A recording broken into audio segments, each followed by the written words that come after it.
It's nighttime and Sarah can't see clearly. There's just not a lot of light, but she does know that she's standing on the edge of a cliff.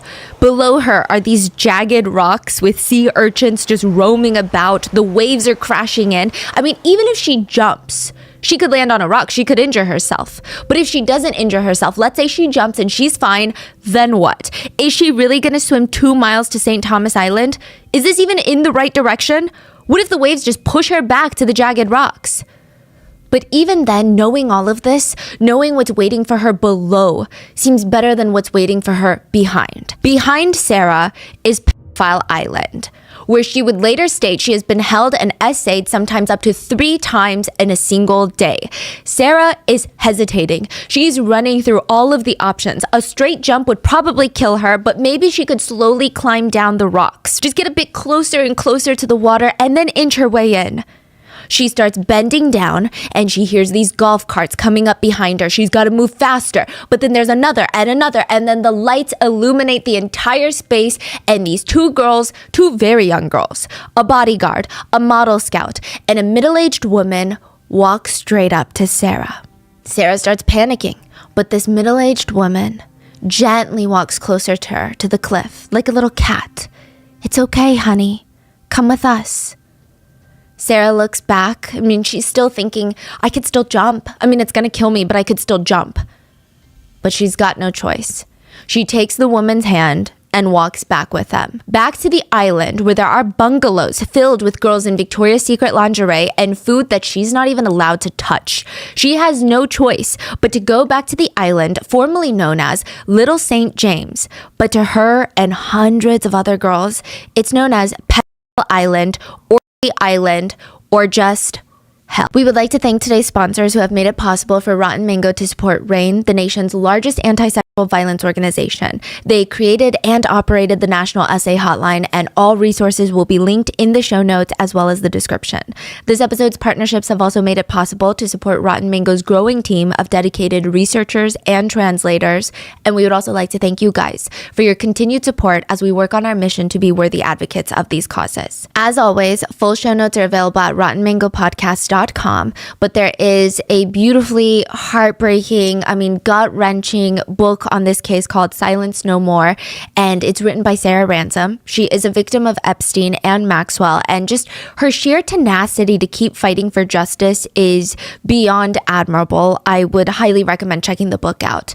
Virginia Giuffre is another victim that was pivotal in Epstein's second arrest. Both of them have countless interviews as well as articles where they have shared their stories through their own words. Many of the other victims have as well, and I would highly recommend going to listen to those first. Some victims' names, identifying information, and dialogue have all been changed for privacy. Due to all the ongoing lawsuits for legal and professional reasons, we will be using the word allegedly, even if authorities or the general public believe it is a fact. However, our intention is not to cast doubt on victims' testimonies. Any and all theories mentioned are netizen speculation only, and with that being said, I want to make it very clear that all of the details in today's episodes can be easily found online. We are not investigative journalists, and if you ever feel in any episode that something was miscommunicated, misrepresented, or have any additional information that you would like us to know, please let us know down in the comments. With that being said, the very last episode that we've uploaded was part 1 of Jeffrey Epstein and Ghislaine Maxwell's crimes. I would recommend checking that out before diving into this one. We went through Jeffrey Epstein's death very briefly, his childhood, his life, how he made his money, a lot of the crimes that he committed, some of the relationships that he had, and now this episode is going to focus more on Ghislaine Maxwell because she's got a very important part to play in all of this. We didn't talk about her at all. Not much at all, but she's been there the whole time. So with that being said, let's get started. Headington Hill Hall. It seems straight out of Bridgerton. It is this English-style castle-like estate in England with 51 rooms, a tennis court, swimming pool, of course, 24/7 guards posted at the main entrance, fences with barbed wire on the outer layers of the property. There's video cameras drilled into tree trunks, and the lawn doubles as a helipad. The house is so massive, there's a full-scale parking lot in front, multiple gardens, the tiered gardens, the multi-level gardens. This house is full of history. It was built in 1824, and it's said that Oscar Wilde, the author known for The Picture of Dorian Gray, had attended parties there. But now, the 50-room castle was owned by a single family, the Maxwells.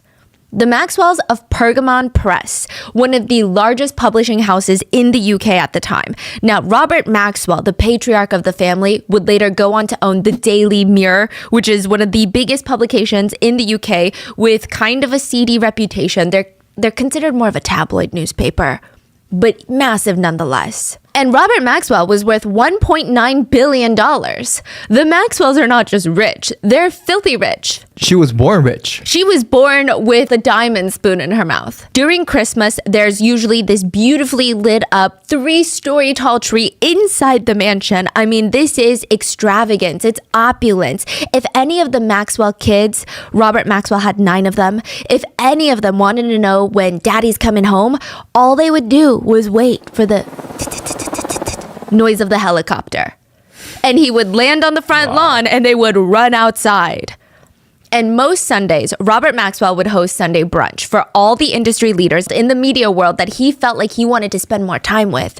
And he would invite them over to his house for brunch. Now, technically, this invitation is optional. I mean, you can turn it down if you want. Of course you can. There's such a thing as free will. But it's Robert Maxwell, billionaire, controller of the media. I would hardly call it a choice. Perhaps you turned down a Sunday brunch because you made other plans. The next day, your front page on Daily Mirror with an article about how your company is going down south or allegations about how you're a horrible person to work for. So every single Sunday, the men in suits, they would find themselves driving up this long, windy road, past the lush trees, through the giant property, until they finally get up to Headington Hill Hall. You know what they called him, right? They called him a brazen, impatient, rude, insufferable, intolerant scoundrel with a monstrous ego. That's what they called him in the press the other day. You know what Robert responded back? What? He said, "I plead guilty to all of it." Oh, geez. His poor wife, Betty, she's like a poor dormouse. She's so quiet, so shy. I mean, at a recent party he threw at the mansion, Robert, in front of his wife, was hitting on another married woman. And when that married woman said, "Oh, no, thank you, I'm not interested," you know what he did? I heard he turned around straight to that married woman's young daughter, maybe 20 years old, and hit on her in front of everyone. The Maxwell family was known to be a bit strange. Robert Maxwell would attend galas and work functions with this beautiful young woman on his arm. And if you didn't know, you might think that's his wife. Billionaire marries young, beautiful woman. It makes sense. She was always dressed in the most expensive gowns. I mean, he would stare at her lovingly and show her off to everyone in the room. Isn't she just beautiful? It was his 22-year-old daughter, Ghislaine Maxwell. So when all the business executives walk into the estate for Sunday brunch, they are led to the formal dining room and they find Robert seated at the head of the table. He looks up to greet them. They smile. They look down near his legs, and there is his daughter, 22-year-old Ghislaine Maxwell, kneeling at her father's feet under the table. Doing what? Just tears streaming down her face, eyes red, snot, everything. Robert Maxwell was completely ignoring her. Take a seat, everyone. Everyone at that lunch that day had to eat and talk to each other about business, make jokes with Robert Maxwell, how's the printing business, all the while acting like Ghislaine Maxwell, the billionaire's daughter, was not at his knees under the table sobbing. It was bizarre. But there would just always be 2 men who Ghislaine's whole life revolved around. She did everything to please them, to make them happy, to feel loved by them. The first being her billionaire father, who would be found dead in the water near his super yacht, with suspicions on whether or not he was murdered. Then, her billionaire boyfriend, who would be found dead in a prison cell, with suspicions on whether or not he was murdered. Her father was the disgraced Robert Maxwell of Pergamon Press, and her boyfriend, the disgraced Jeffrey Epstein of Powell Island. Maria was running down the hall of the massive New York City townhouse. Some people said this place felt haunted. I mean, the color palettes were always mainly burgundy and deep, rich, dark colors, which is beautiful. I'm sure it all costs a fortune, but it has this suffocatingly grim, atmospheric undertone to it all. There was a taxidermy tiger in the office, a giant stuffed giraffe. There was a life-sized female doll hanging from a chandelier in one room. And in the master bathroom, there were just boobs hung up on the wall. Not paintings, not drawings, or even pictures. Fake breasts mounted on the wall, like suction cupped to the wall, so the owner of the mansion could take a bath and play with the breasts on the wall. But frame it as artwork type of thing? I don't even think they were framed. Oh. It was like a villain in a cartoon movie was given $1 billion. This is the type of house that they would build. But some rooms in the 40-plus room estate were genuinely beautiful. Some of the ceilings had elaborate murals painted on them. I mean, one was like the sky and the clouds with angels, and you look up and you feel like you're staring at the clouds. I mean, regardless of how beautiful these rooms were, there was just always this creepy energy about the place, and even more so now. Maria ran to her room at the end of the hallway and she slammed the door shut and she looked around panicked. She moved this giant piece of furniture up against the door to block them from coming into her room. She would stay there until she thought it was safe to escape. The night before, the wife, the lady of the house as they call her, came to Maria in a bathrobe and asked her to follow her to the husband's room. The room that Maria's like never allowed to go into. Maria worked for them. She's not a guest. She's not a friend. She's not a colleague. She's a young employee in her 20s. The woman opened the door and there was this middle-aged man just laying in his bed. I mean, the whole energy felt obviously unprofessional, but Maria felt like she had to go with it. The lady tells her, rub his feet. What? Maria was disgusted. She didn't want to rub his feet. That's not what she was hired to do. I mean, what other option does she have? Get fired? So she sits down, removes the blanket from his feet, and starts rubbing it. She's trying not to be good at it so that she can leave ASAP. But the man asks her to sit in bed with him, in between him and his wife, partner, whoever she was. Maria felt like she can't say no. So she gets into the bed, into the middle, and they proceed to assault her. Together, Maria stated the wife was wiping her tears and rubbing on her. Eventually, Maria found the chance and the opportunity to get up, run out of the room, run down the hallway, back to her room. Maria pushed up a giant piece of furniture to the door so that they couldn't come in, and she did not sleep at all that night. The next morning, she's trying to wait for them to leave for the day or leave for work so that she can run through this massive 30,000 square foot mansion to find a way out. And she's listening. And then her phone rings. She puts it up to her ear. Hello? It was the wife. What do you want? Nothing. I don't want anything. I'm going to the police. Maria called the FBI. She told them everything. She told them how she was hired to work at Jeffrey Epstein's mansion in New York City, where she was assaulted by Jeffrey Epstein and his wife partner. She doesn't know, but her name is Ghislaine Maxwell. She told them everything that she knew, everything that had been weird since she got to New York City. She met the couple in Palm Beach. She thought they were a married couple and they just were patrons of the arts. That's what they told her. Maria's an artist. She was excited when Jeffrey offered her a job in New York City to live in his townhome full time in the city of art and help him purchase art. But when she gets there, that's not her role. Her role is to work the door. Every day, Maria would just sit by this big 15-foot tall oak door of the New York mansion, one of the largest private residences in the city, just like a few blocks from Central Park. And she would sit by the door with this white notebook, and her role was to log everyone that came in and out of the house. Really? Everyone had to sign in when they visited, even if they were just delivering something. I mean, it was mind-numbing, tedious work. That was in her job description. But it also meant Maria saw everyone who came and went.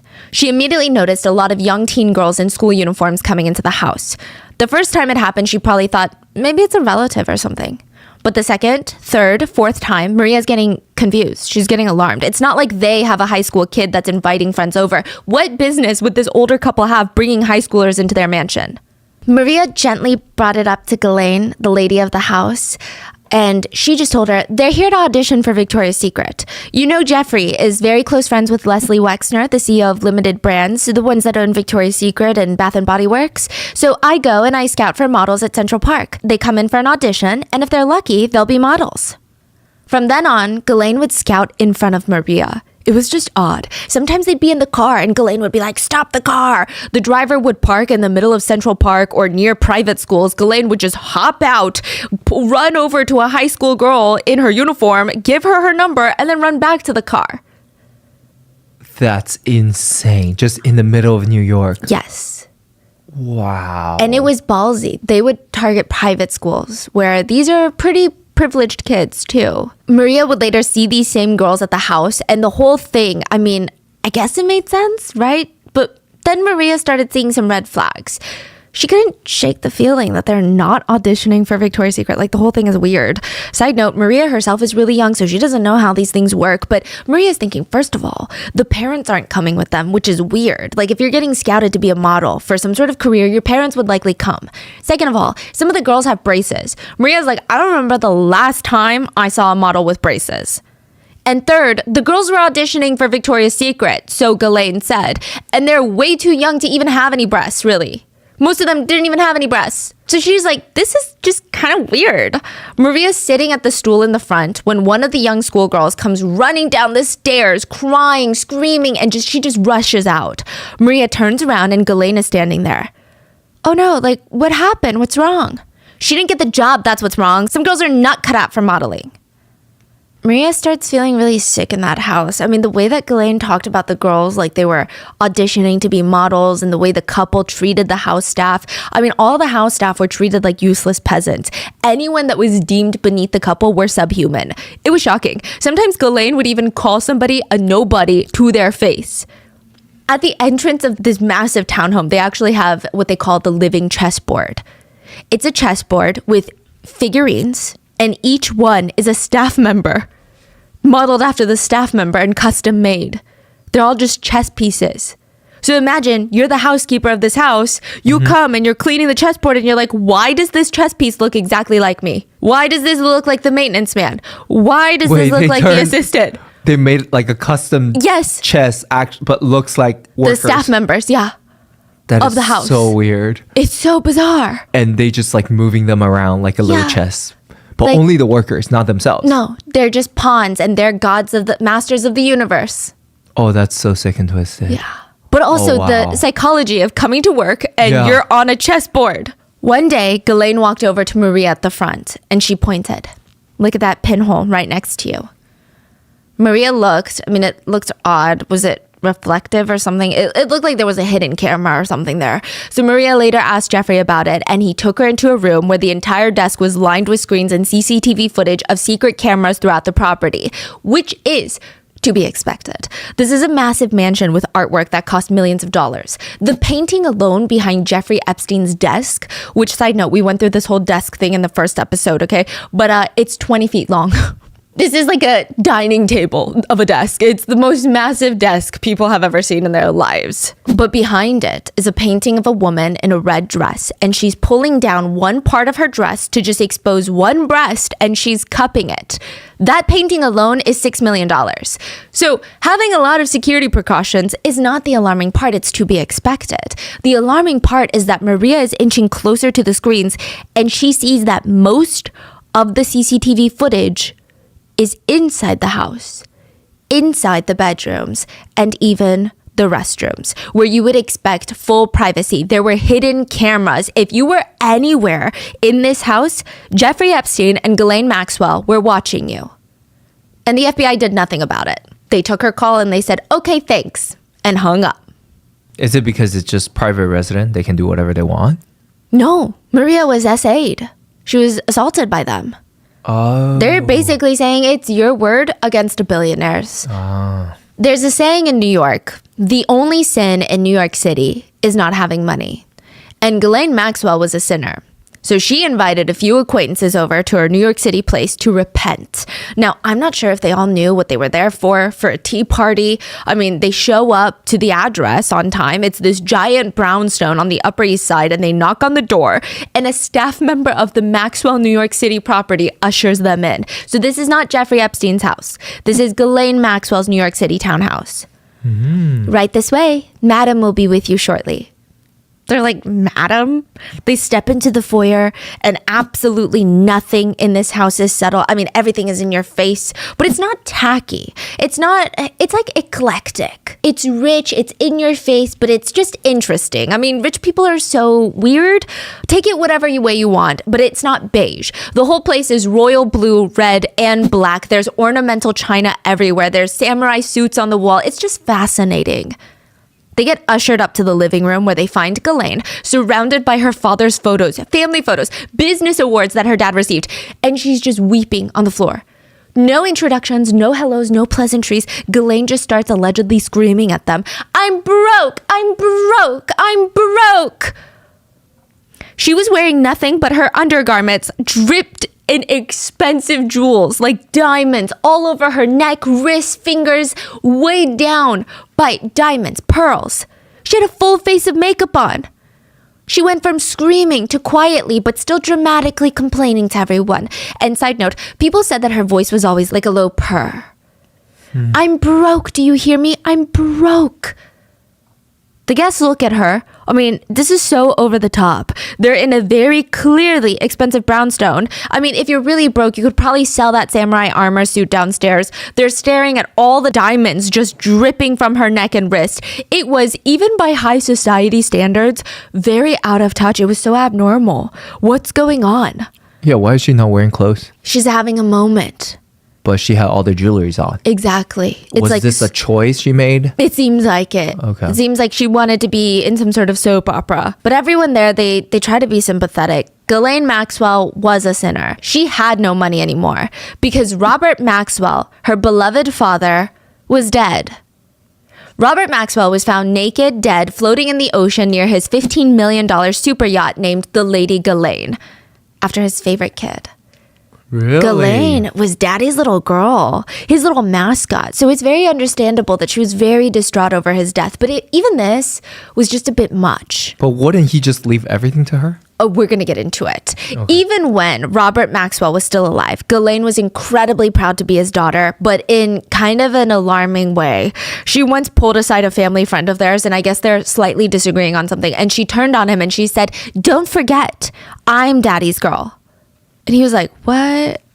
Okay." Then she would turn around to her dad and suddenly she'd be very quiet and timid and snuggle up on him, sit on his knee. She worked her dad. I mean, she knew what he wanted from her and she became this blank canvas for him. But now he's dead and nobody knew why. I mean, they did and they didn't.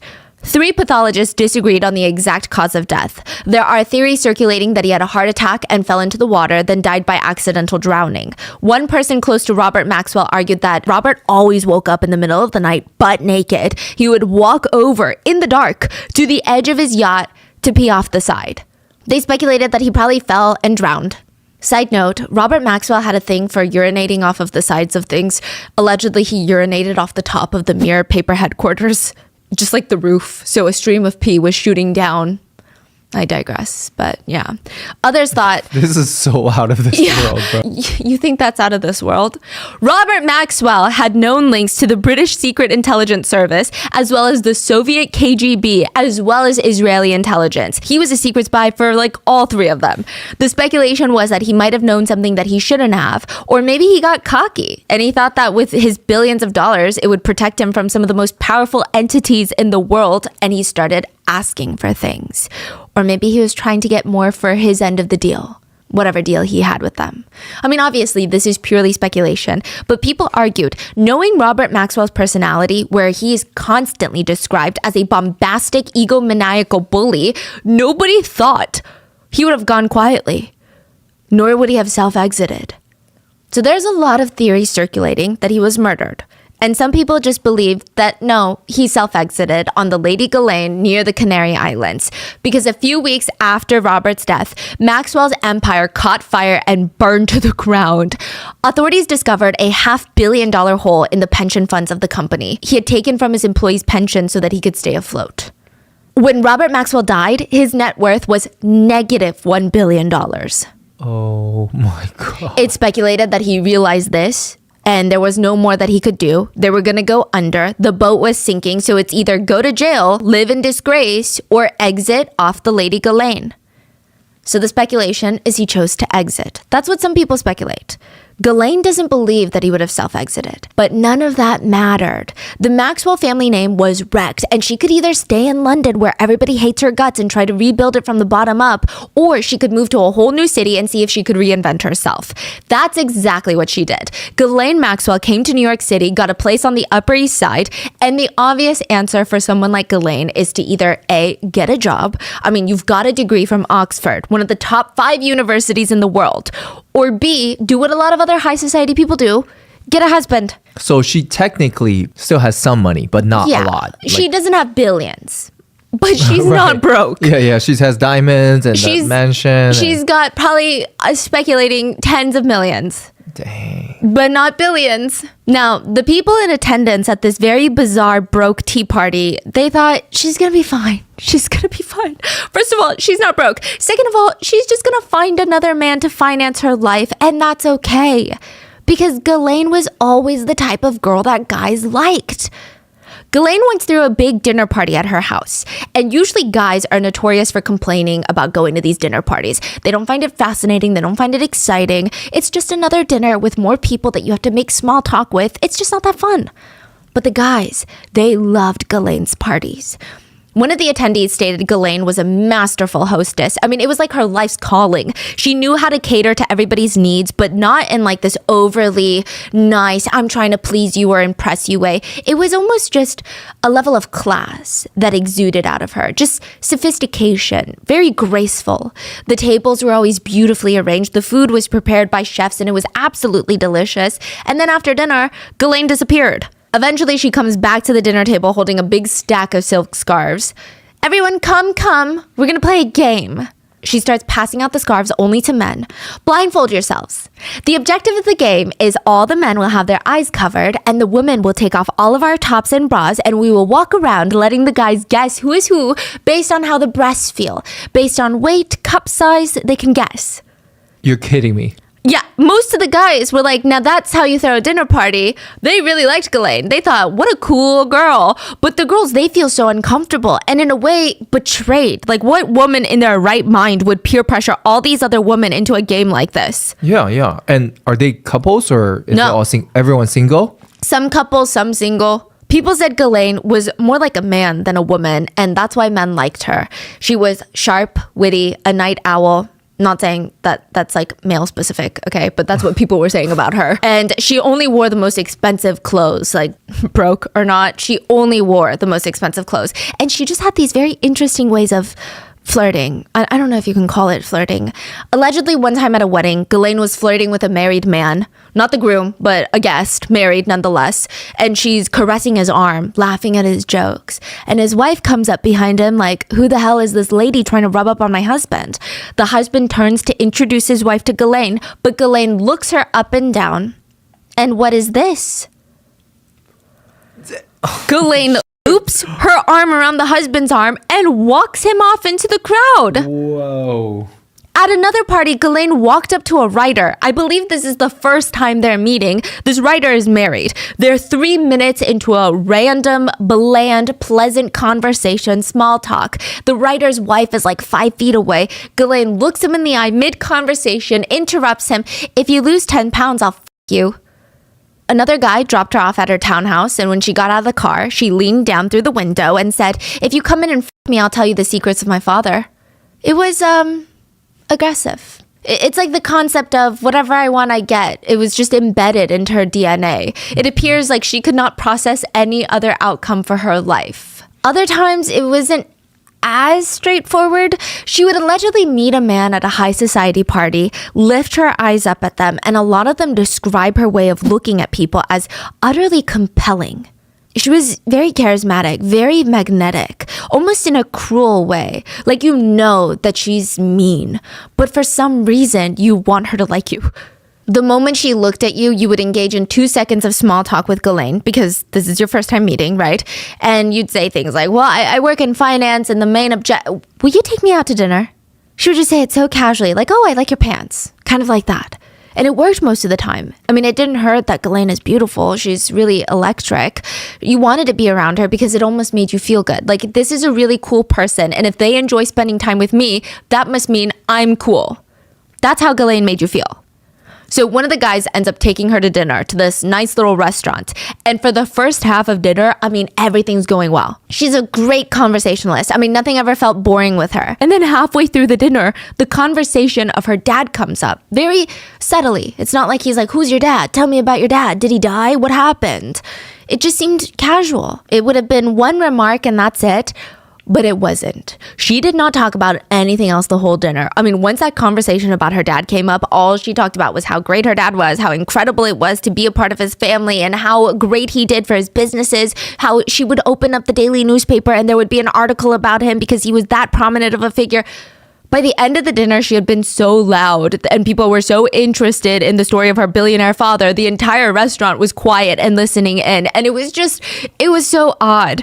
The man said, on one hand, Ghislaine is so confident and magnetic and she's so straightforward. She's constantly hitting on guys and making the first move. But on the other hand, you could tell that she's severely insecure. It felt like she's got a lot going on inside. And like a nice gentleman, he probably thought maybe it's best to let her work through these things on her own before she starts dating people. But to some guys, they are drawn to that insecurity. They can smell it from a mile away like blood in the water. And Jeffrey Epstein was one of those guys. One day, Christina gets a call from Ghislaine. Christina's an author and kind of an acquaintance of Ghislaine. I mean, I would hardly call them friends. They're cordial. They know of each other. They run in the same circles, but that's about it. Christina gets this call out of the blue. You need to come over right now. Christina rushes to meet up with Ghislaine at her apartment, and the minute that she walks into the door, it's like she's getting pitched. Ghislaine is confident. Her voice is strong. You're going to make a lot of money, Christina. You are going to meet everyone. Your life is about to change. I'm sorry, what's going on? Live with me for a year. Move in so you can learn everything about me. And you're going to help me write a book. I'm sorry, what? A book isn't entirely a bad idea. I mean, Ghislaine does have a lot of high-profile friends. Her dad was mysteriously dead billionaire Robert Maxwell. She was also super close with members of the British royal family while she was studying at Oxford. She befriended Prince Andrew. She bragged about how she made Princess Diana cry. Yeah, just another reason to hate Ghislaine. She went to the Clintons' daughter's wedding. I mean, she was connected to all the people who ruled the world. But it's still such an odd random request. Like, they don't even know each other. Live with her for a year. Like, drop everything in Christina's life and live with Ghislaine for a year. Do people even care that much about her at this point? Christina is not convinced, and I think Ghislaine could see that. So she switches her tone and she stands in front of her big window overlooking the city, and she says, you have to write this book for me because I want Jeffrey to marry me. I need him to see me in a more elevated light with a book written about me. He'll do it. He'll marry me if there's a book on me. Okay, Christina's like, now it's clicking. Christina now understands why she was called out of the blue. Everyone who even knew of Ghislaine in New York City, everyone in these circles knew that she was absolutely infatuated with Jeffrey Epstein. The author that Ghislaine invited, she knew this. Just a few months ago, there was an incident that she thought was kind of strange. Whether it was genuine curiosity or just like a small talk sake, the author asked Ghislaine, my goodness, Ghislaine, how are you keeping yourself so thin? Ghislaine looked at her and very confidently, like this is not a raging red flag, said, Jeffrey likes his girls thin. Well, still, how do you do it? Well, did you ever see anyone in a concentration camp with any weight on them? No, because they didn't eat. So I call it the Nazi diet. I just don't eat. Side note, both Ghislaine and Jeffrey Epstein were Jewish. So that is a really bizarre. She just says, I just don't eat. The reason that Jeffrey keeps me around to begin with is that I don't make mistakes. It was such an odd conversation. What does that even mean? Are they dating? If so, what kind of mistakes are you talking about? I mean, it seemed like they were less of a couple and more like a team. The author remembers going to parties thrown by Ghislaine at Jeffrey Epstein's massive townhouse in Manhattan, one of, like I said, the largest private residences. She would show up and Bill Clinton would just be there. Whoa. Or sometimes Prince Andrew would just be in attendance, and it seemed like a two-person team. Ghislaine would be connected to all these powerful people through the Maxwell name. She would bring them to Jeffrey into his den, literally and figuratively, and he would do business with them. So Ghislaine was more old money in that sense, but not really. Okay, so it's complicated. The Maxwell family were actually ridiculed often in the UK for being nouveau rich, like new money rich, just obnoxious. They're not aristocrats. They're not royalty. They're not classy, but they're still connected with a lot of people with titles. So compared to Jeffrey Epstein, who's just this vulgar finance dude on Wall Street, I mean, she's got connections. At the stage that when they met, what stage of career is Jeffrey Epstein? Like, he's already made it at that point? He's kind of on his way. Okay. Like, I would say he's made it, but probably not to the status he will be through Ghislaine. So Ghislaine's genuinely just attracted by this person rather than his status. Oh, no, he has money. No Okay. status, but he's got money. So she likes the fact that he's rich and she just genuinely really attracted to him. Yeah. So he still has that New York City apartment by the time that Ghislaine is inviting all these people over. The biggest private residence in so New York he's City. very, very wealthy already. Yeah. But I don't think that he was at his peak in terms of finances when they first met. Okay. I think through Ghislaine, he ends up making a lot more money. Now, Epstein was really not a likable person, even in Ghislaine's circles. I mean, to give you context, Epstein had some powerful friends. So if you remember from part one, he was friends with like Leslie Wexner, the billionaire behind Limited Brands that owns Victoria's Secret. But Epstein's circle is still, like I said, limited to this finance world. And even there, Epstein was just a bit too much. Like either you hate him for being so vulgar and bizarre, or you like him because you convince yourself, wow, this rich guy doesn't take himself too seriously. Ghislaine, she's a Maxwell. She went to Oxford University. She's very close friends with Prince Andrew. I mean, he threw her a birthday party in England once. She's close friends with the Clintons. It's just a different league. Side note, allegedly, whenever Jeffrey Epstein and Prince Andrew were at a party together, people said it was the most boring party in the world because it seemed like they had, allegedly, this competition was who could look the most disinterested and bored. What? Yeah, so the two of them, they would just be sulking in their corner. They looked like they were too intellectual, too high class to be entertained by anything. Another source that was at one of these dinner parties said Prince Andrew thought it was absolutely hilarious that people were so fascinated by Kate Middleton's wedding. So this was like right before they were going to get married. And he thought it was he was in hoots because everybody was like, what is she going to wear? Oh my gosh, who's coming? Who's invited? And he just thought, look at these peasants. Hee what? This is so funny.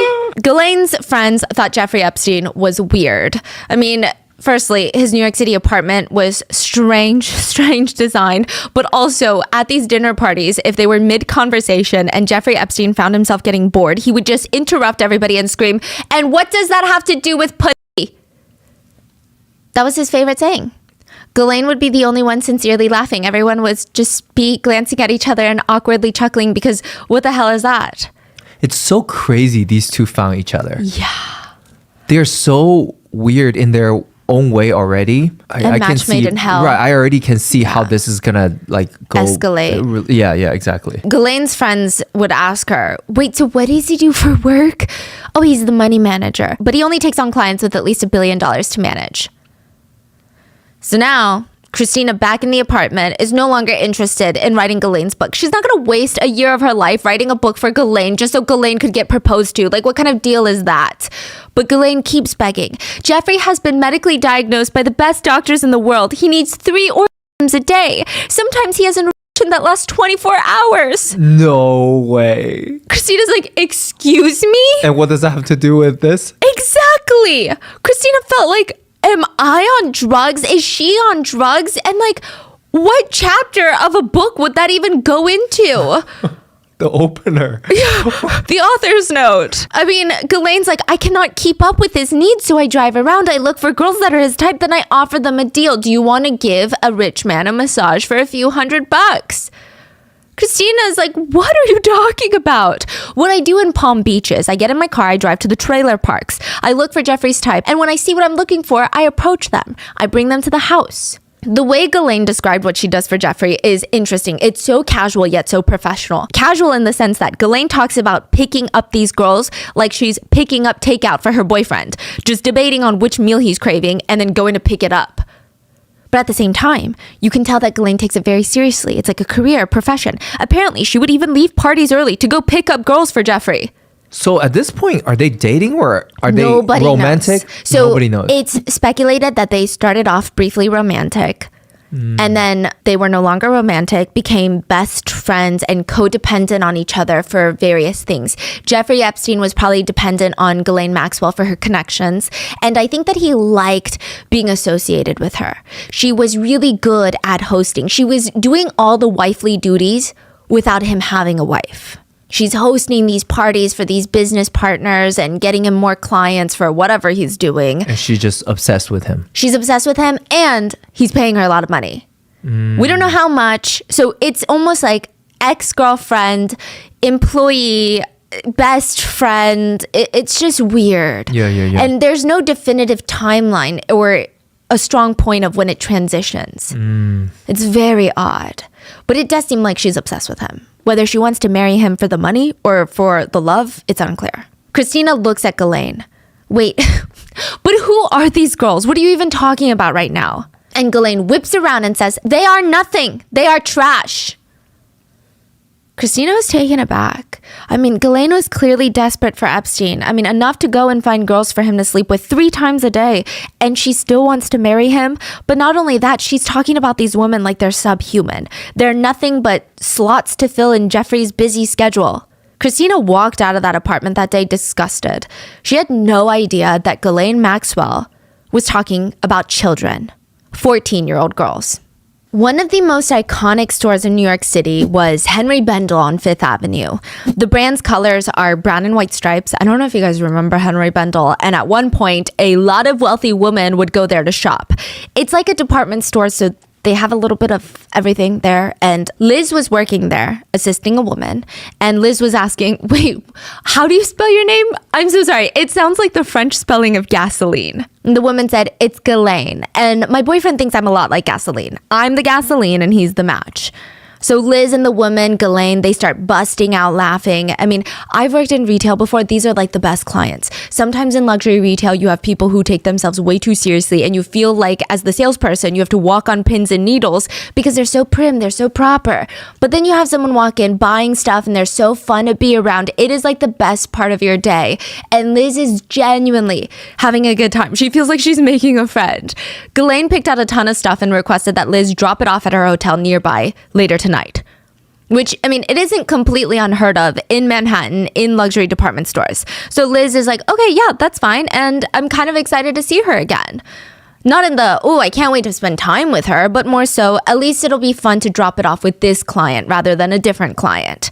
So Liz hauls all the bags to the hotel. She gets there. The concierge was expecting her. He escorts her to the dimly lit hotel bar where Ghislaine is sitting with a man. This is my friend, Jeffrey Epstein. Hello. They had Liz sit down and she remembers thinking, wow, if Ghislaine is electrifying, Jeffrey's on fire. I mean, the two of them are just so fun. They're so hilarious, fun, natural to be around. Ghislaine explains, our residence is being renovated, so we're staying here for the time being. Oh, actually, do you mind helping me bring the bags up to our room? Liz agreed. They went up the elevator, got to the room. Liz came in and they were still talking as normal. Then all of a sudden, Jeffrey gets up, goes to the restroom, and Ghislaine, without saying anything, goes in after him. And it's just a little bit weird. Liz is just standing there like, okay, I don't know what they're doing. Then they come back out in bathrobes. And again, it wasn't the craziest thing in the world. I mean, they didn't make it weird. They're still having open conversations about casual stuff. It just seemed like maybe they're turning down for the night. And then out of nowhere, the entire energy of the room shifts. Jeffrey and Ghislaine start making out in front of Liz intensely. Liz has zero idea on what to do. I mean, did she just say, okay, bye, thank you, and leave? Does she wait it out and hope that they're done in 3 seconds so that she can politely excuse herself? She doesn't even know. She can't even fully run through her options before Ghislaine starts waving at her to join them. Ghislaine kept narrating what Jeffrey likes, how she pleases him, but Ghislaine's voice was never in this weird, overtly sexual way. It almost sounded like a big sister teaching a younger sister how to braid her hair. It sounded so natural and almost normal. Liz stated the night escalated into full assault, and as soon as she had the opportunity to run away, she ran away. And Liz left as quickly as possible, ran home. She quit her job at Henry Bendel. She wanted to get as far away from her job, as far away from Ghislaine as possible. She wanted to just get over that night, like forget about that night and try to move on from the trauma. A few weeks later, Liz is working at a new high-end retailer. A woman walks in through the door. I'm looking for Liz. It was Ghislaine Maxwell. For 3 years, Liz tried changing her phone number, her apartment, her job. Ghislaine and Jeffrey always found her. Because Ghislaine and Jeffrey always get what they want. There's an interesting quote that's history repeats itself, but in such a cunning disguise that we never detect the resemblance until the damage is done. So I guess it's supposed to mean that history is running on a cycle. We're doing the same things over and over again, and we don't even realize it because it's so cunning. Ghislaine Maxwell seemed to be modeling island Little St. Jeff's after her childhood. Whether this is intentional or subconscious, the similarities between the island and Ghislaine's childhood are eerily creepy. So we briefly went over the island in part 1, but Jeffrey Epstein owned an island in the US Virgin Islands where he would take, honestly, whoever he wanted. Sometimes he held scientific conventions there where he and 20 of the top physicists in the world, including the likes of Stephen Hawking, would explore the concept of gravity. Other times he would go there with his closest friends. Who's been on that island has been hotly debated. Names like Bill Clinton, Naomi Campbell, Stephen Hawking, Prince Andrew, the Obamas, like they've all come up. Their presence on the island has all been debated, but the locals that were there, they knew that young girls were constantly on that island. They don't know about the Clintons or the Obamas or Naomi Campbell or any of these people, but they nicknamed Epstein's plane as the Lolita Express because every time he would fly in with a plane full of underage girls and they would be barely clothed, just lounging in the sun with Epstein. It's stated by victims that the island is where a lot of the trafficking and the quote loaning out to celebrities, CEOs, world leaders happened. Because of how secure it is, the island is controlled by Epstein. It's his own lawless land. You can only get to it by landing his private jet on a nearby bigger island, then taking his helicopter to Little St. Jeff's. Allegedly, Epstein purchased a ton of sea urchins, like the spiky-shelled black balls, to put into the ocean to spread throughout so that nobody could get on or off his island without him knowing about it. It's basically like being completely deserted on an isolated island.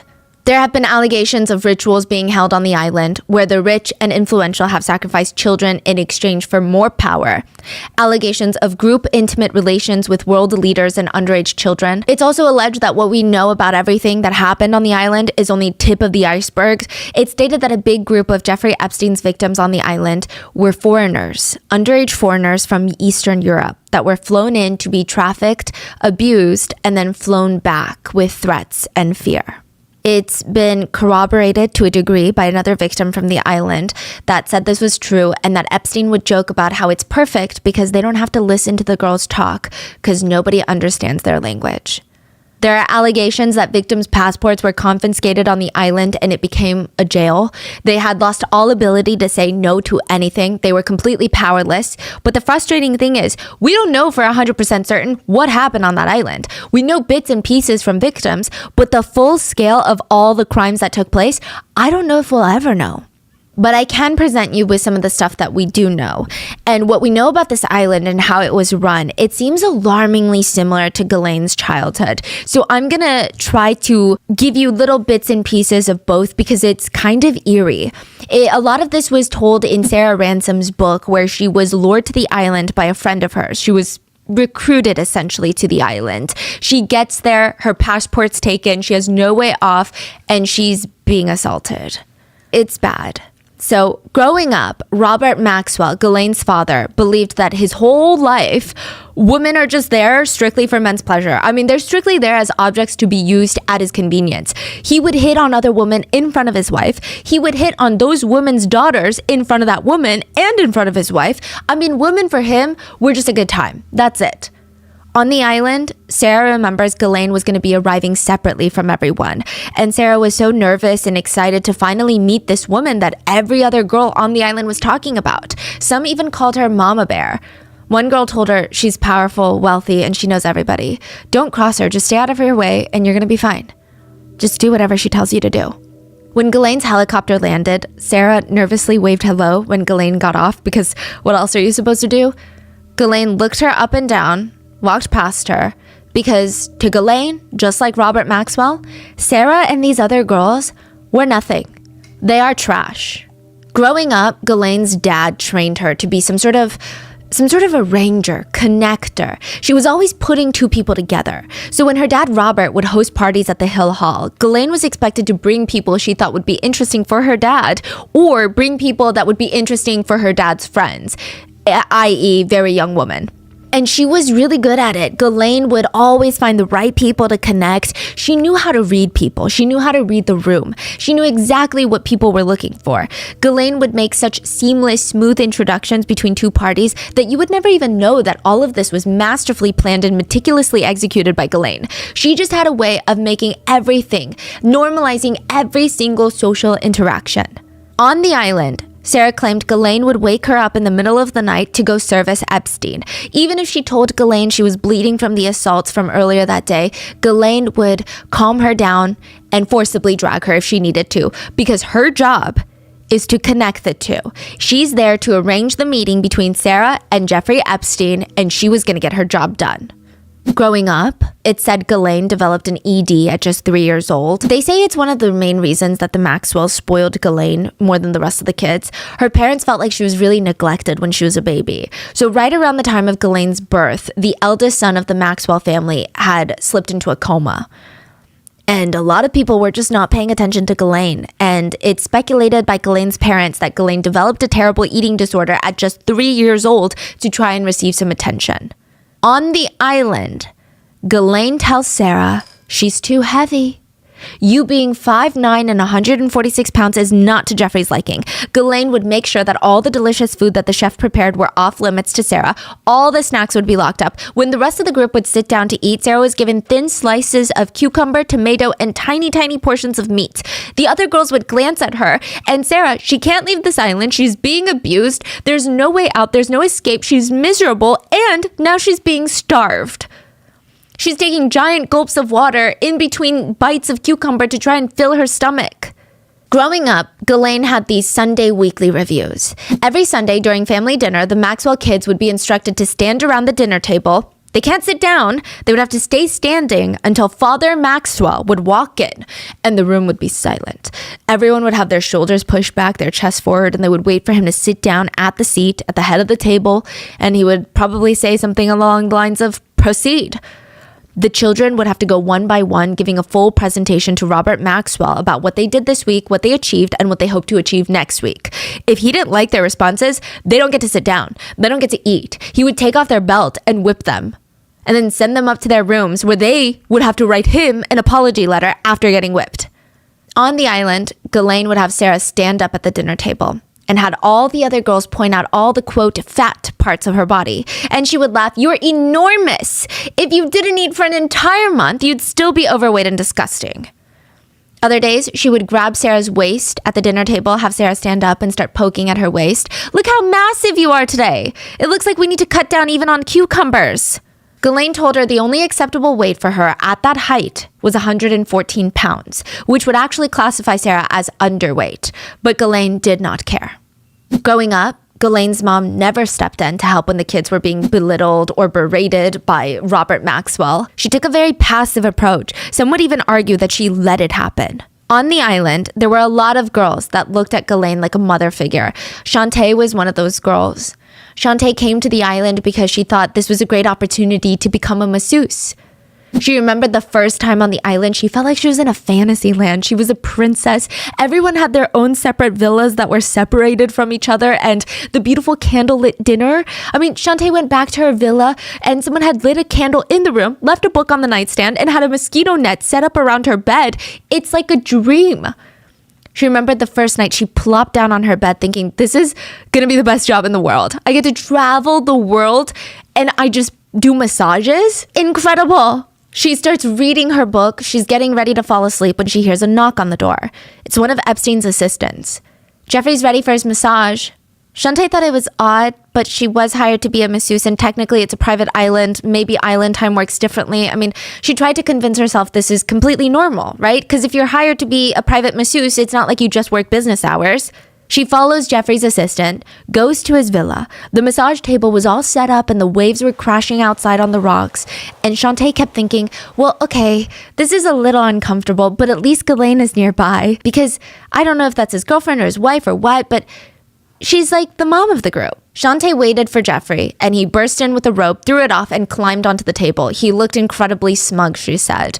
Then he grabbed her wrists and tugged her toward the bed, pulled her on top of him, and he assaulted her. She stated the more she struggled, the more fun he was having. When he was done, he just jumped up, left her there, hopped into the shower. Shantae said she was so traumatized, she got up, threw on her shorts, ran all the way back to her villa without her shoes, cutting up completely.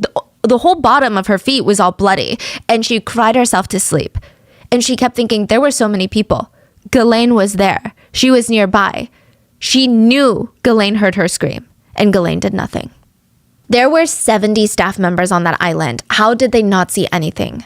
I mean, Ghislaine warned the employees that there would be a lot of women around. She explained it to the employees as, they're going to be bees around the honey pot.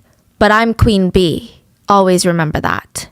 And it was impossible to forget. Ghislaine was a demanding bee. There were about 70 staff members on the private island alone. Some of them called her Hurricane Ghislaine. They said whenever she got to the island, all tranquility, all peacefulness, gone, out the door.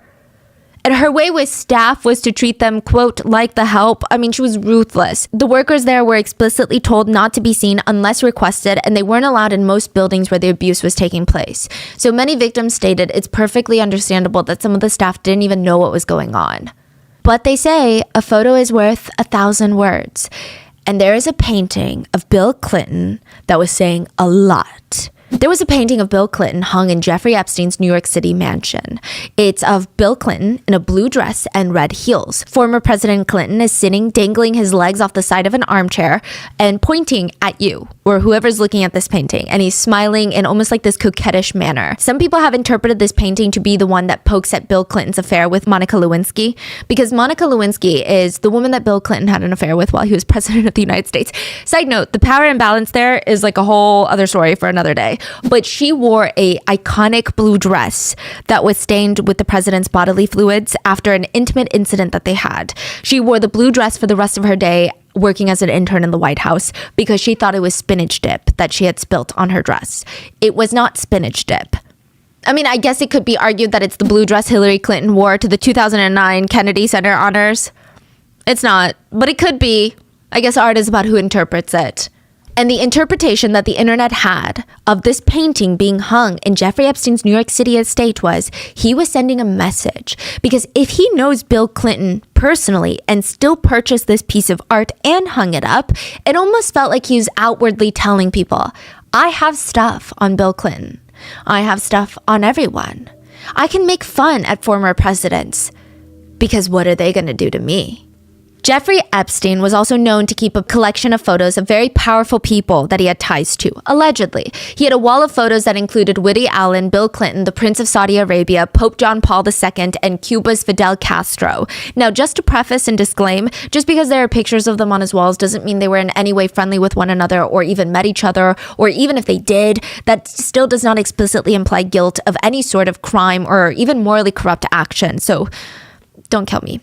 Honestly, I should just leave it there. But I will say, a lot of the photographs included individuals who had scandals of their own. So it's just very interesting. But more damning in Jeffrey Epstein's photo collection were photos of young girls in small bikinis or naked girls pictured on the beach. There were several photos of various girls engaging in group activities with one another and with Epstein. There's a crudely drawn picture of a baby and a skull, as well as a real photo of a girl that appears to be around 6 years old wearing a short dress, bending over and exposing her back. But that's not even the picture that brought this case to the forefront of all the international news.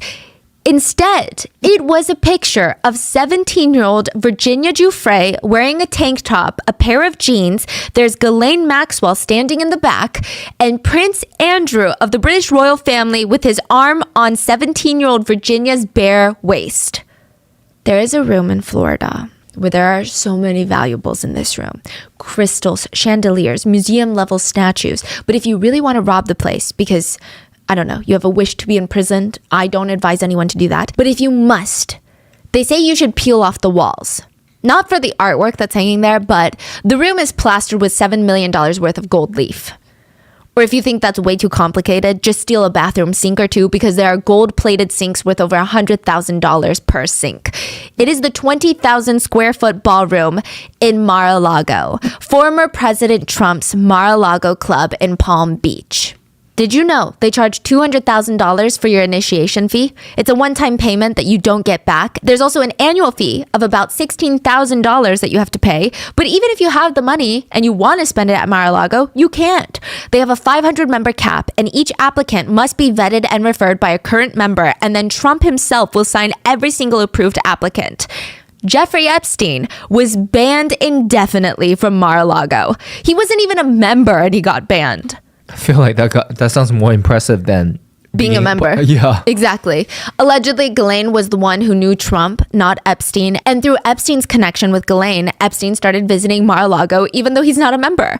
I don't know if that's against the club rules. I don't know if the rich are allowed to break club rules, but it seemed like Trump didn't really care until one day he gets a call from a very angry member. He states that his young daughter was laying out by the pool when a man approached her, giving her some sort of reason on why she needed to go to his mansion.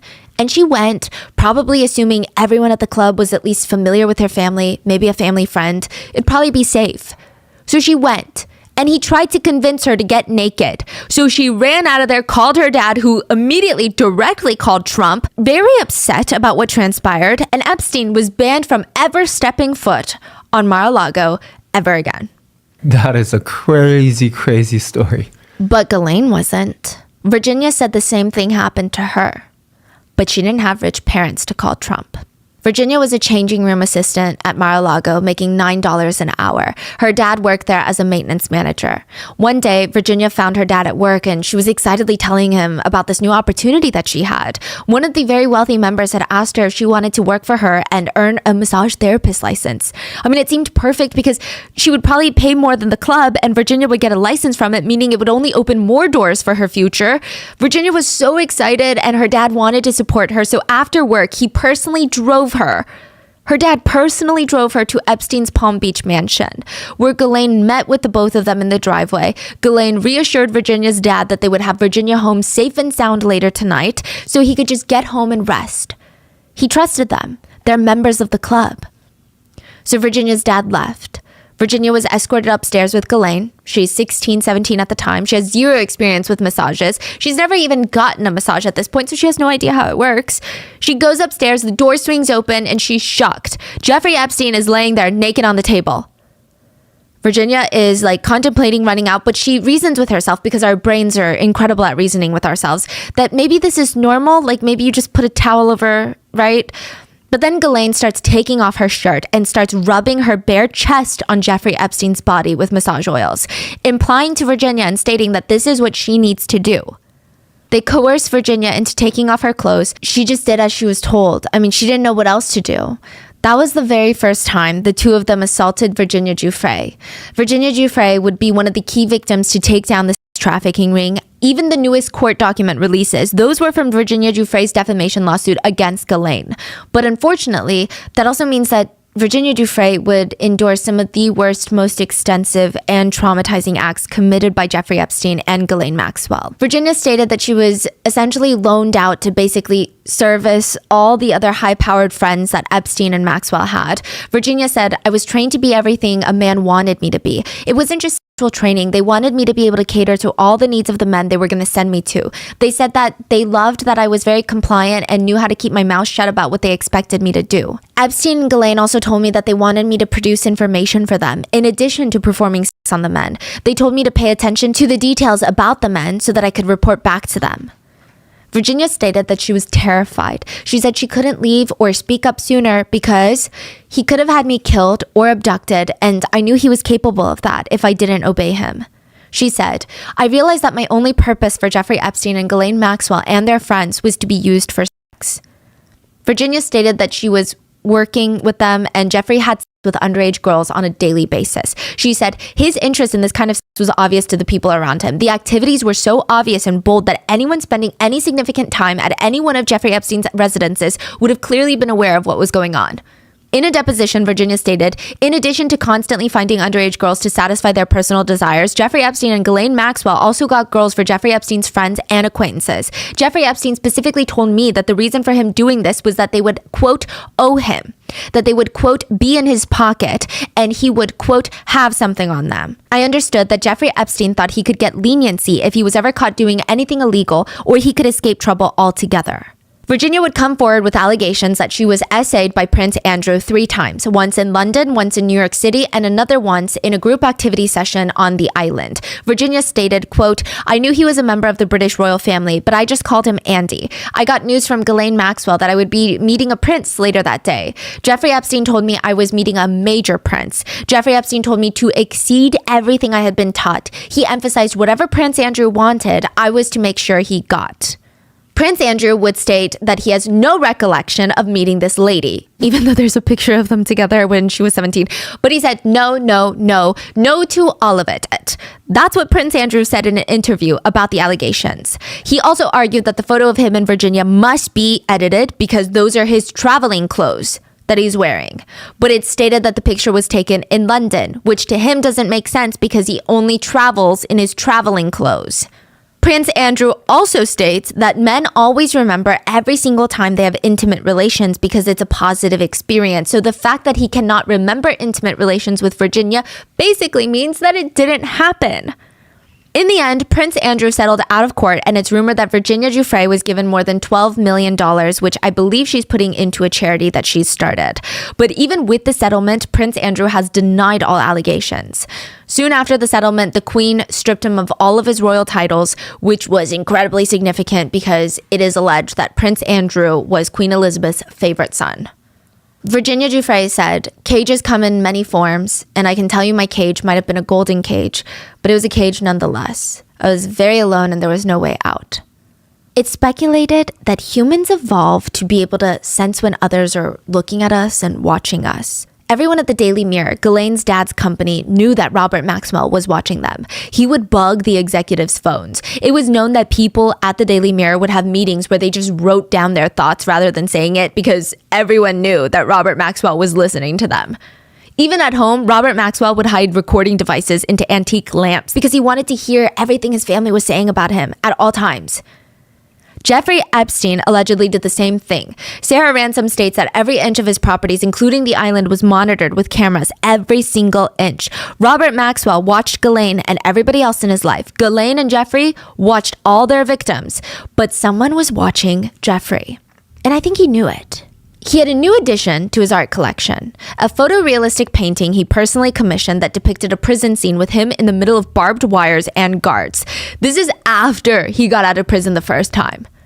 So he gets a photo commissioned, like a painting commissioned of him in prison. And he told a friend about the painting and he said, "That's me. I want this painting so that I am always remembering the possibility that that could be me again. Like I could always go back to prison." Which is objectively, I guess, a smart reminder. But the problem is, Jeffrey got too comfortable and forgot that people are watching him. July 8th, 2019, Jeffrey Epstein was arrested for conspiracy to commit trafficking and sex trafficking of underage girls in New York State. It's likely he didn't know that he was being watched or investigated or studied because he got aboard his private jet, flew in from Paris, landed in New Jersey where he was greeted by a fleet of cars, the FBI and NYPD. The minute he stepped on American soil, he was arrested and placed in handcuffs.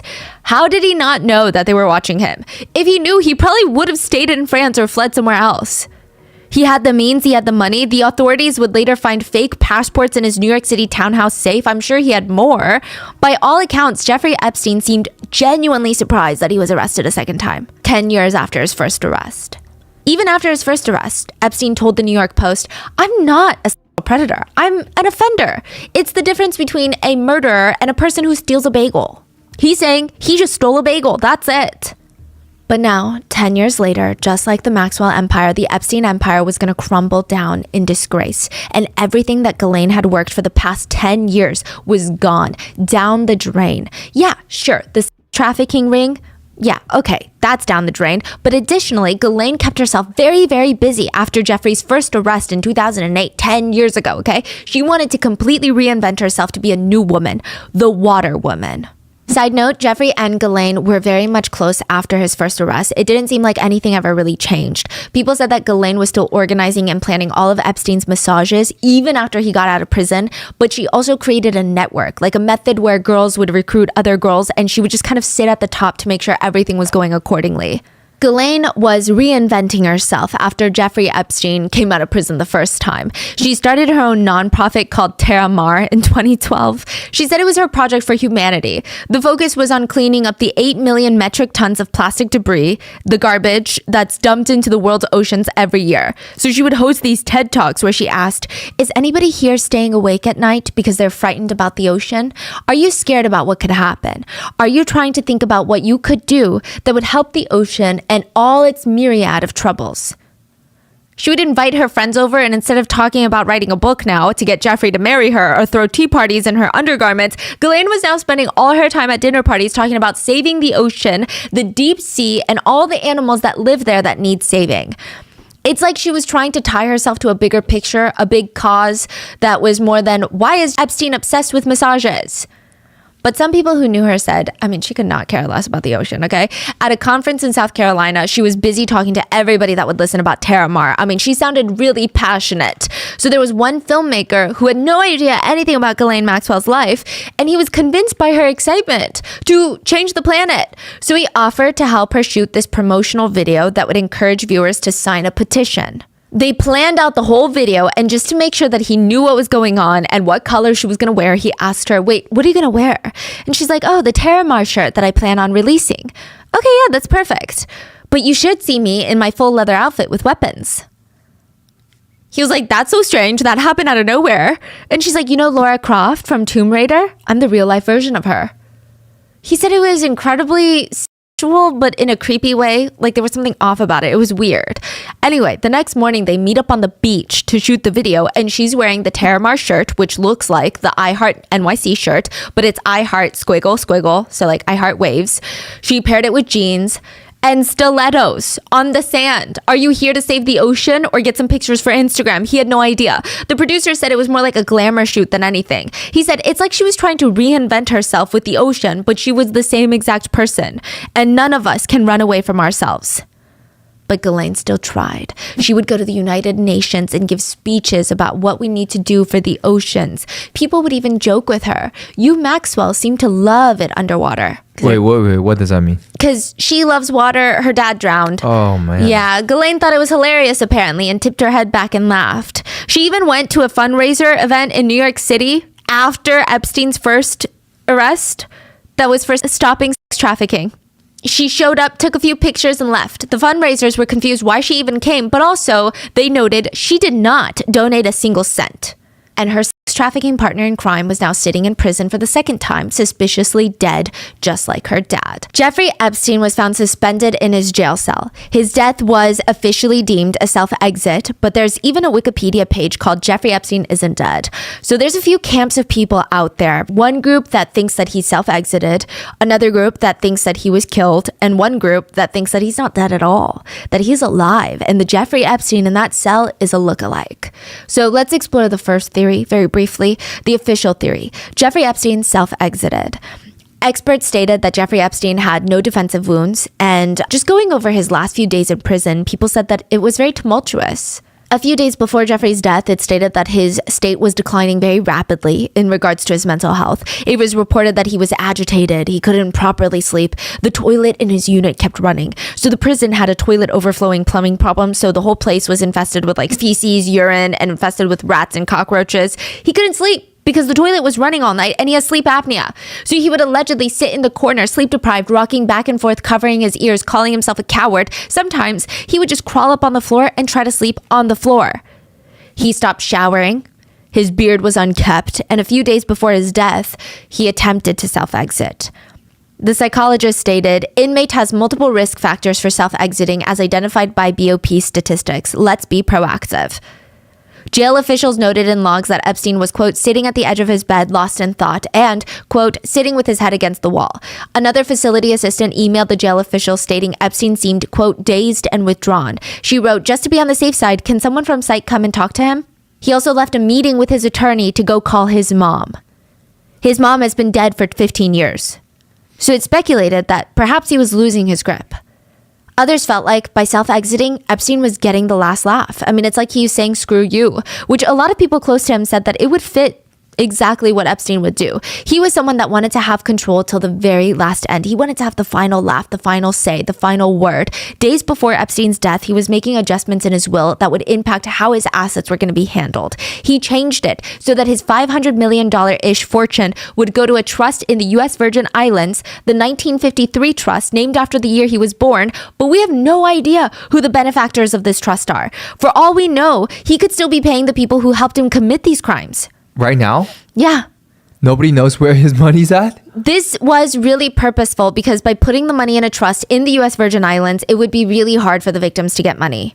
I believe there is a separate victim fund trust set up in the US from the proceeds of his real estate sales that would go to victims, but still. He wrote to the US gymnastics team doctor that was convicted of abusing athletes? Well, he wrote to him in prison. That letter never got to Larry, and we don't know what he wrote in the letter, but that was like a few weeks before his death. It was just odd. So people speculate, yeah, no, it seems like he self-exited. The next theory is that perhaps he was murdered. Some people think it's a little simpler. Maybe he was murdered by someone in prison, and maybe someone high profile paid someone in prison to do it. Maybe the inmate just didn't like people that abused children. Others stated, no, he was murdered by high profile people. It was a hit job. I don't know, but I do know that the two guards that were sitting 15 feet away from Jeffrey Epstein's prison cell when he was murdered or when he was dead, they were supposed to do rounds every 30 minutes, but they didn't. They just forged the documents and the records to make it seem like they did, but in reality, they were on their phones online shopping for furniture and motorcycles. They also fell asleep for 2 hours. They stated it was because they were overworked due to the lack of staffing. There were only 18 guards in the entire prison that day. That's 12 stories tall and houses close to 800 inmates. One of the two guards was on a 16-hour shift, so that was kind of their excuse of, that's why we didn't realize that he was dead in his cell, but other people thought, maybe that's not why. Maybe it's because you're not supposed to tell us what you saw. Did someone come in and kill Jeffrey Epstein and stage it? Maybe the guards weren't paying attention. Maybe they were. Jeffrey Epstein did tell a psychologist that he was too much of a coward to self-exit, and one psychologist wrote that Epstein was very future-oriented. He explicitly told her, why would you ever think I'm suicidal? I'm not suicidal, and I would never be. It's also stated that Epstein was supposed to be hopeful when he died because his attorneys were on the verge of filing a motion that would argue his non-prosecution agreement in Florida would apply in New York City somehow. So, I don't know. There's other arguments where people argue where his ligature marks were on his neck. So people were saying, regardless of his mental health, they believed that the marks on his neck were not consistent with self-exiting. Netizens stated that the marks on his neck were too low. When you're suspended, the marks would naturally be higher up near your ears. They stated that the lines on Epstein's neck were more consistent with someone coming up behind Epstein and strangling him. But I would say most people think that Epstein was killed by someone powerful. After Epstein got out of prison the first time he was arrested, he allegedly joked to his close friends and said, everyone thinks they know me now, but no, I'm the one that has everything on them. It's insinuated that Epstein had blackmail on powerful people. The theory, the conspiracy, the same source does not think that Jeffrey Epstein killed himself. They stated that he is way too important to way too many people. There are stories that came out that Jeffrey Epstein had every single guest bedroom and every single property, even the bathrooms, wired with secret hidden cameras. He was able to record very powerful people having sex with underage girls. He had saved all of those tapes and used those to gain his own power and wealth, and that's why nobody knows how he even made his money. A lot of victims stated they never saw him work a day in his life. No business calls, like nothing. It was weird. And nobody really knows how he made his money. Netizens say it aligns with victims coming forward saying that Epstein would tell them to snoop on all these men that they were being abused by and bring him all these salacious, secretive details about them. But then on the other side, you have people saying, but why haven't there been official mention of any of these videos? Or why haven't they been not released, but taken in for evidence and everybody involved would have been arrested? The conspiracy theorists say, well, because everyone in the videos are too powerful. Not in the sense that they can control the government, but in the sense that if they all go down, the world will see just how corrupt our world leaders are and our industry moguls are, and people will turn from the government. All trust, the social contracts will be broken. There will be some sort of uprising. That's the theory by netizens. It would be too damaging because it's not just one politician. It might be all of them. There are conspiracy theorists who believe that world order would be absolutely destroyed with the knowledge of these tapes existing getting out. And then you have the theory that he's not really dead.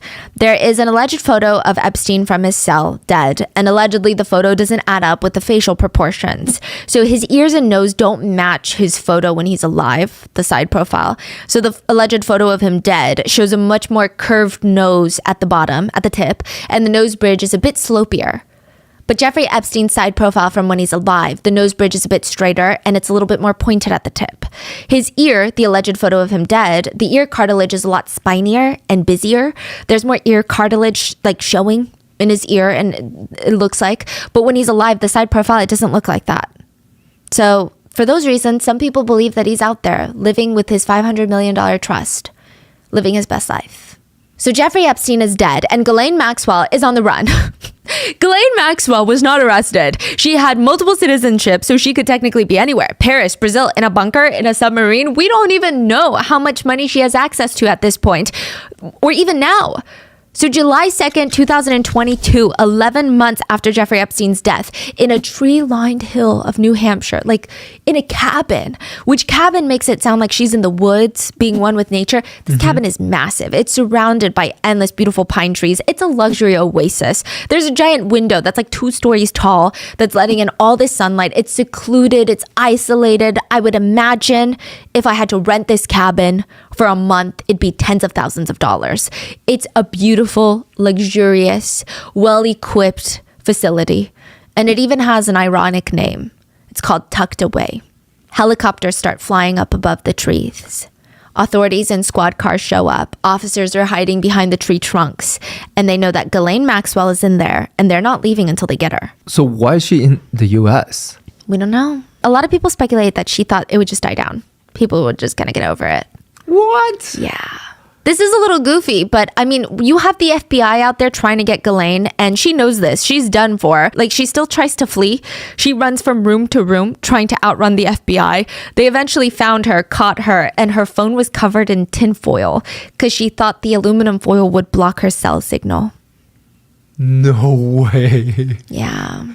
This is crazy. She was arrested at 58 years old and she was facing 38 years to 50 years in prison. Now, people who knew Ghislaine personally said that she was like a shark, a great white shark. A lot of people say that she's a shark that was dealing with a lot, that she was struggling with deep insecurities, probably caused by her dad. I mean, there are theories that she was just looking to find another Robert Maxwell for her life. It's like she was chasing that feeling that she's never enough but wants to keep trying for a man. I think that there's a few ways that people perceive Ghislaine. I mean, especially the ones that were close to her or knew her personally. It seems like there's the ones that believe that Ghislaine was victimized by her father and that she was looking high and low to fill this gaping hole in her life for a father figure. She meets Jeffrey Epstein and she starts just going from this deeply wounded woman to a monster. That Ghislaine was so desperate for the attention and love for these men that she was willing to be a vile, evil being. I mean, side note, this is what some acquaintances and a small group of netizens believe. But just remember, to be a monster, you have to already have those traits in you. That's how I feel. But those close to the pair said Ghislaine was obsessed with him. Genuinely would do anything for him. When the FBI raided Epstein's house, they found this hard drive that was registered under Ghislaine's name, and it could be inferred that she's the one using it. They found a Microsoft Word document that she was working on, and it read like Ghislaine's writing, but pretending to be someone else. It reads, Jeffrey Epstein and Ghislaine Maxwell have been together as a couple for the past 11 years. They are, contrary to what people believe, rarely apart. I always see them together. Ghislaine Maxwell is highly intelligent and great company with a ready smile and an infectious laugh. Jeffrey Epstein and Ghislaine Maxwell share many mutual interests and are a lot of fun together. They both have inquisitive minds. Jeffrey Epstein and Ghislaine Maxwell complement each other really well, and I cannot imagine one without the other. On top of being great partners, they are always best friends. I don't get it. What is that? It seems like she was writing it to submit it into some sort of article or newspaper. It's like she was just so obsessed with him. What kind of grown woman talks about her relationship, barely their relationship, in third person form? It's like she needs to convince people that they love each other. Then there are those who believe that Ghislaine was just a monster. She's just an evil parrot. People said that when she would come into work at her dad's office, because of course she got a job there, she was just, when her dad wasn't there, she would just try to copy her dad. She would parrot her dad. She would be incredibly loud and aggressive. It's just she didn't have her own personality, but she was rude. She was evil. She did everything for herself. That's all she cared about at the end of the day was herself. Even what she did for Jeffrey Epstein, all these girls were a means to an end. Just to give you an idea, I mean, the way that Ghislaine treated people, especially the house staff, is insane. I do think that this is kind of crazy. She wrote a 58-page booklet with hundreds of checklist items on how she wanted things done in the residence. She would get infuriated if someone broke the oftentimes completely unreasonable rules. The rules read, In the grooming guest relations section, appearance is extremely important if high standards are to be maintained. A favorable first impression goes a long way. Personal cleanliness, good presentation, and a genuine and polite aim to please approach are very important. Try and anticipate the needs of Mr. Epstein and Miss Maxwell and their guest. Make guests feel pampered and welcome. Do not discuss personal problems with guests. Remember that you see nothing, hear nothing, say nothing, except to answer a question directed at you. Inobtrusive is the key. Wear the appropriate clothing, dark blue trousers with white golf shirts to be worn daily, long sleeve white shirts for dinner service. Items in pockets must not create a bulge or be visible. Do not address Mr. Epstein, Miss Maxwell, and other guests with hands in your pockets. Do not chew gum. Avoid using strong perfume or aftershave lotion. This could cause an allergic reaction. And smile. Another section is titled Proper Language. What you say is as important as what you do. Your language must include good diction and exclude swear words and slang. You do not say, yeah, sure, no problem, you bet, gotcha, I don't know. You do say, yes, mister, of course, miss, my pleasure, it's no trouble at all, you're quite right. I would be very pleased to. I have no idea, but I will find out immediately. To a compliment, you must say, you are very kind. Thank you, miss. I enjoyed doing it. To justified criticism or mistakes, you say, I am very sorry, it will not happen again. It was completely my fault and I will make the changes immediately. What to say when entering a room? May I come in?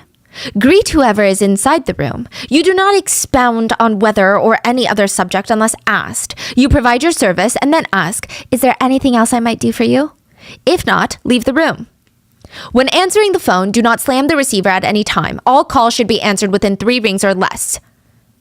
It even has very strict rules for Ghislaine Maxwell's breakfast. Maxwell House coffee served with milk, freshly squeezed orange juice, glass of water, 1 Weetabix with sliced banana, milk and sugar on the side.